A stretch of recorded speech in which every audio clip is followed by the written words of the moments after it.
여러분이 길을 가다가 돈을 100만 원을 주었다고 해요. 그럼 어떻게 해야 되죠? 경찰에 신고해야 됩니다. 지금도 그런가 모르겠어요. 그 경찰에 신고했는데 주인이 안 나타나면 그걸 내가 가질 수가 있습니다. 지금도 그런 거 어쩐가 모르겠어요.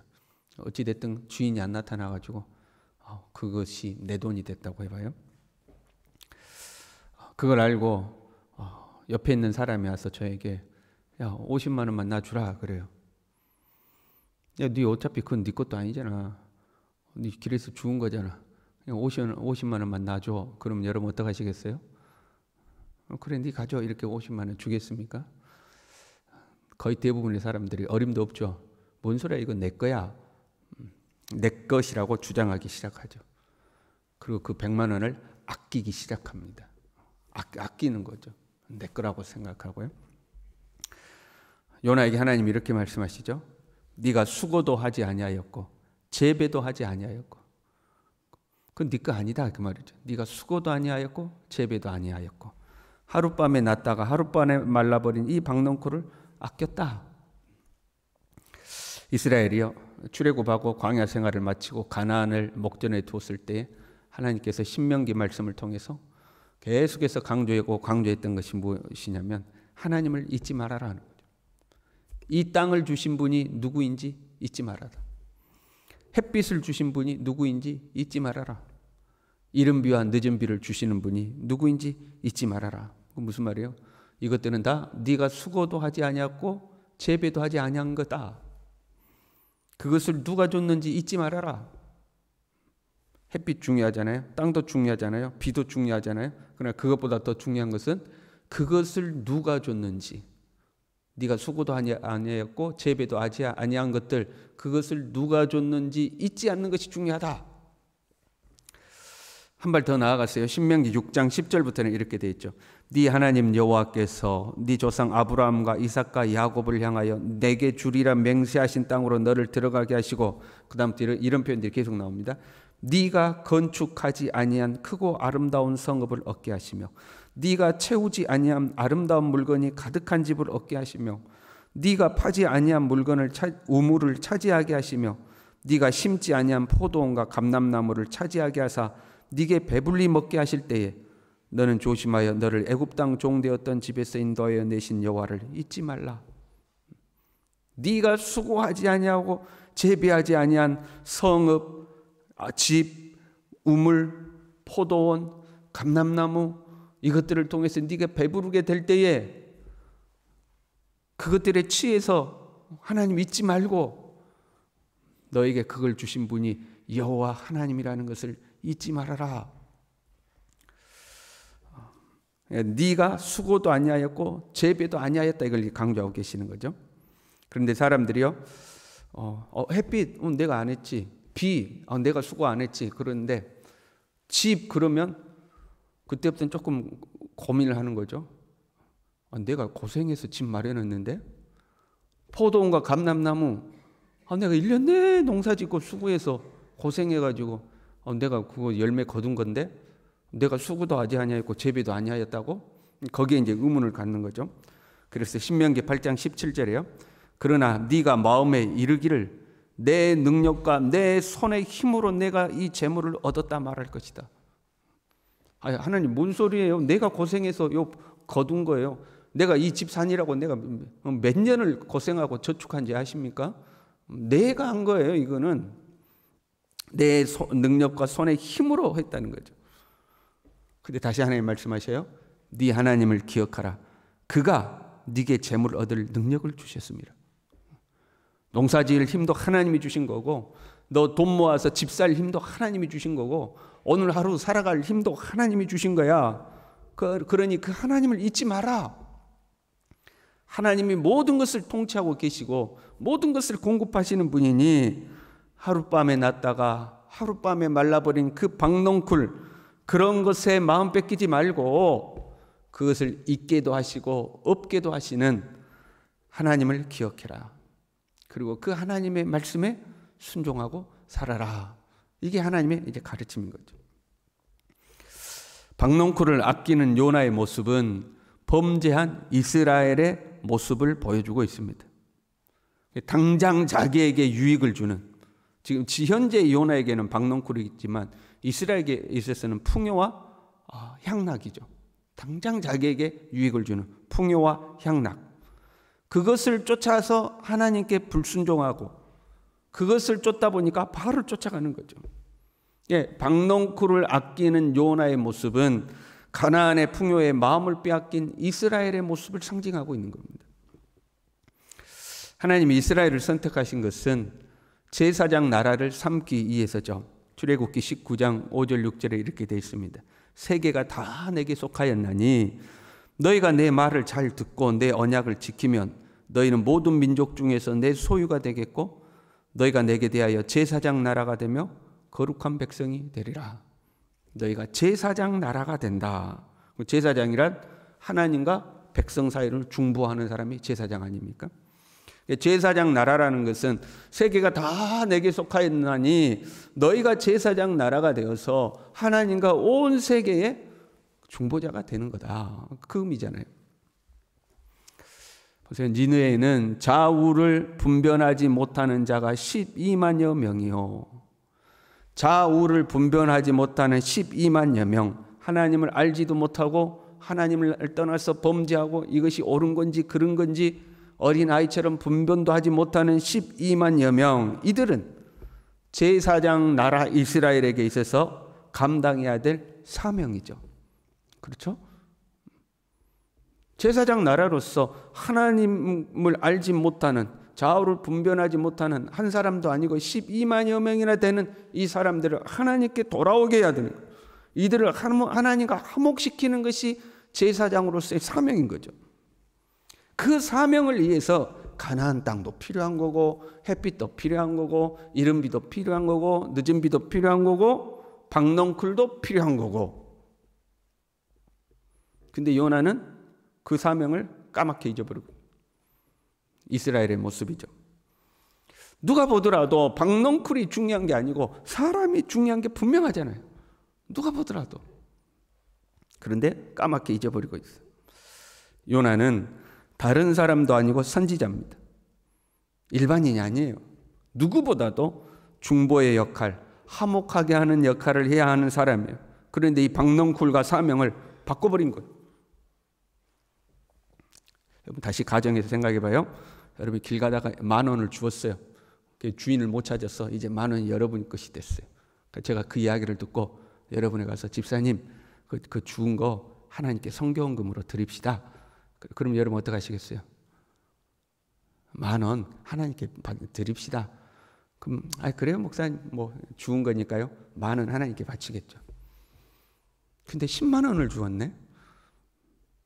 제가 집사님 그 주운 거니까 하나님께 드립시다. 어디 선교지로 보냅시다. 그럼 10만 원 여러분 드릴 거예요, 안 드릴 거예요? 10만 원 하나님께 드려야지. 근데 100만 원을 주었네. 100만 원 하나님께 드립시다. 선교헌금 합시다. 그럼 여러분 어떡할까요? 우리 새벽 예배 나오신 분들은 다 드리겠죠? 근데 1,000만 원을 주었어요. 1,000만 원 주었어요. 여러분 비밀로 해야 되는데 목사님이 알아버렸어. 귀신같이 찾아오셔가지고 집사님 그 1,000만 원 주운 거 아니에요. 그 하나님 앞에 선교헌금으로 전부 다 드립시다. 그럼 여러분 어떡하시겠어요? 고민이 되죠. 이제 한 100만 원만 드리고 나머지는 내가 쓰면 안 되나? 반만 드리고 반 나 쓰면 안 되나? 뭐가 생겼어요? 욕심이 생겼어요. 그 1,000만 원이란 돈이, 100만 원이란 돈이 내 안에 욕심을 자극해서 욕심이 생겼어요. 그 내가 수고하고 재배했어요, 안 했어요? 수고하지도 않고 재배하지도 않았어요. 어쩌다가 길에서 죽은 거야. 근데도 욕심이 생겼어요. 어떤 욕심이요? 내 것이라는 욕심이 생겼어요. 이것은 내 것이다. 주인이 안 나타났어. 이것은 내 것이라는 욕심이 생긴 거예요. 요나는 자기 민족 중심, 편협한 선민 사상, 내 민족, 내 가족, 나라는 그 생각이 사로잡히는 거죠. 그러니까 그 1,000만 원, 돈 주운 1,000만 원, 100만 원, 나와 내 가족을 위해 쓸 수는 있지만 나라는 영역을 벗어나서 사용하는 것에 대해서는 고민이 되는 거죠. 얘들아, 아빠가 돈 주었어. 외식하자. 이거는 되는데, 돈 주었어. 하나님께 바치십시오. 어린 누리새에게 드리십시오. 이건 안 돼. 나라는 영역을 벗어나서는 안 되는 거죠. 아무것도 없던 이스라엘, 출애굽에서 광야 40년 생활하고 하루하루 양식 하나님 내려주신 대로 먹고 살던 이스라엘이 가나안에 정착하면서 나라는 것이 생겼어요. 내 것이라는 것이 생겼어요. 집도 생기고 땅도 생기고 해마다 수확하여 열매도 거두어서 부도 축적하고 내 것이라는 것이 생긴 거예요. 그러다 보니까 하나님, 신앙, 사명, 이것이 내 것을 위해 필요한 것이 되었어요. 무슨 말이냐면 내가 하나님을 위해 필요한 존재가 아니라 하나님이 나를 위해 필요한 존재가 된 거죠. 박넝쿨이 주님을 위하여 존재하는 것이 아니라 박넝쿨을 위해서 하나님이 존재하는 거예요. 그런데 왜 내 박넝쿨 안 지켜줬냐는 거예요. 하나님은 내 박넝쿨을 지켜주셔야 되는데 왜 내 박넝쿨 안 지켜주셨냐는 거예요. 하나님은 예수님을 구주로 믿는 우리를 택하신 족속, 왕 같은 제사장으로 삼으시고 이제는 내가 나를 위해 사는 것이 아니라 주님을 위해 사는 존재, 박넝쿨 붙들고 사는 존재가 아니라 사명을 위하여 사는 존재가 우리가 된 거예요. 아멘이시죠? 그런데 우리는 이스라엘과 동일한 실수, 요나와 동일한 실수를 저지르고 사는 거죠. 박넝쿨이 중요한 거예요. 박넝쿨이 소중한 거예요. 오늘도 그 박넝쿨을 위해 우리는 부지런히 일합니다. 어떻게 하면 박넝쿨을 더 많이 얻을까 고민하고 노력합니다. 박넝쿨을 쌓아두고 그 박넝쿨을 지키려고 애를 쓰고 박넝쿨을 빼앗기지 않으려고 애를 쓰고,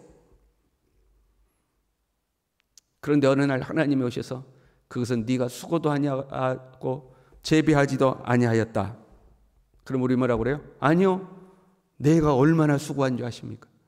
내가 수고해서 내가 모아놓은 겁니다. 아니야, 내가 너에게 그것을 얻을 능력을 주었다. 나와 나의 영역에 있는 것들을, 그러니까 나와 나의 영역에 있는 것들, 내 가족, 어떤 나와 관련된 거, 그것들을 위해서는 박넝쿨을 위해 사용하는데 하나님이 맡기신 사명을 위해서는 박넝쿨을 안 쓰는 거죠. 그리고 하나님은 이 박넝쿨을 주시는 분으로서 필요하고 이 박넝쿨에 벌레가 생기지 않도록 나를 보호해 주시는 분으로서 필요한 거예요. 그러니까 바뀌어버린 거예요. 박넝쿨이 중요한 거지 사명이 중요하지 않아요. 그러다가 어느 날 하나님이 야, 그 박넝쿨 나에게 달라. 아닙니다. 이건 내 겁니다. 내가 너에게 그걸 얻을 힘을 준 거야. 아니요, 내가 고생했습니다. 내 겁니다. 달라. 그리고 하나님 달라고 하시면 아닙니다.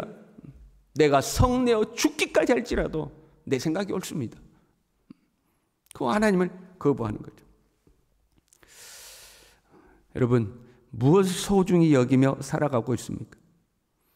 지금 하나님이 요나를 가르치기 위해서 비교하고 계시는데 그 대조가 너무 웃기지 않습니까? 박넝쿨과 12만 명. 이게 비교가 됩니까, 여러분? 박넝쿨하고 12만 명의 생명과 비교가 됩니까? 대조가 됩니까? 너무 우스운 대조 아닙니까? 같이 비교가 되지 않잖아요. 박넝쿨이라는 것과 12만여 명의 사람의 생명과 이거는 그 가치의 대조가 될 수가 없는 거잖아요. 근데 우리가 그렇게 산다 이 말이에요. 우리가 붙들고 사는 이 땅의 것은 박넝쿨과 같은 거, 하룻밤에 났다가 하룻밤에 사라지는 것들이고, 하나님이 우리에게 맡기신 것은 12만여 명의 생명과 같이 소중한 것들인데, 사명은 그만큼 소중한 것들인데 우리는 거꾸로 사명은 박넝쿨처럼 화창하게 여기고 내가 수고도 아니하였고 재배하지도 아니하였고 하룻밤에 났다가 하룻밤에 없어져 버리는 박넝쿨과 같은 것은 그렇게 소중하게 여기고 기뻐하고 그걸 부여잡고 그것이 영원할 것처럼 내가 죽기까지 내가 성내도 옳으니이다. 하나님 앞에 우리 그렇게 살지 않냐 이 말이죠. 금방 가죠, 여러분. 금방 갑니다. 주님 부르시면 금방 가야 합니다. 박넝쿨 붙들고 살지 말고 사명 붙들고 살아가는 오늘 하루도 작은 일에 충성하고 하나님 앞에 헛된 데 마음 두지 아니하고 주를 위하여 살아가는 우리 모두 될 수 있기를 바랍니다. 기도하겠습니다. 하나님 아버지, 주님이 우리에게 맡겨주신 사명이 무엇인가 까먹지 않도록, 사명은 까마득 잊어버리고 내 머리에 그늘 대주는 이 박넝쿨은 너무나도 소중하고, 하나님은 그렇게 가치가 완전히 뒤집어져 버린 그러한 사람으로 살지 않도록 오늘도 나에게 호흡을 주시고 살아갈 힘을 주시고 지혜를 주시고 용기를 주시고 나의 힘이 되어주시는 분이 하나님인 것을 잊어버리지 않도록 도와주시고, 나의 주인 되신 하나님께서 원하시는 것이 무엇인가를 잘 분별하고 헛된 박넝쿨에 정신 팔리지 말고 하나님이 뜻하신 일들을 하나씩 하나씩 순종하고 살아갈 수 있도록 우리 모두를 붙들어 주시옵소서. 예수님의 이름으로 기도 올리옵나이다. 아멘.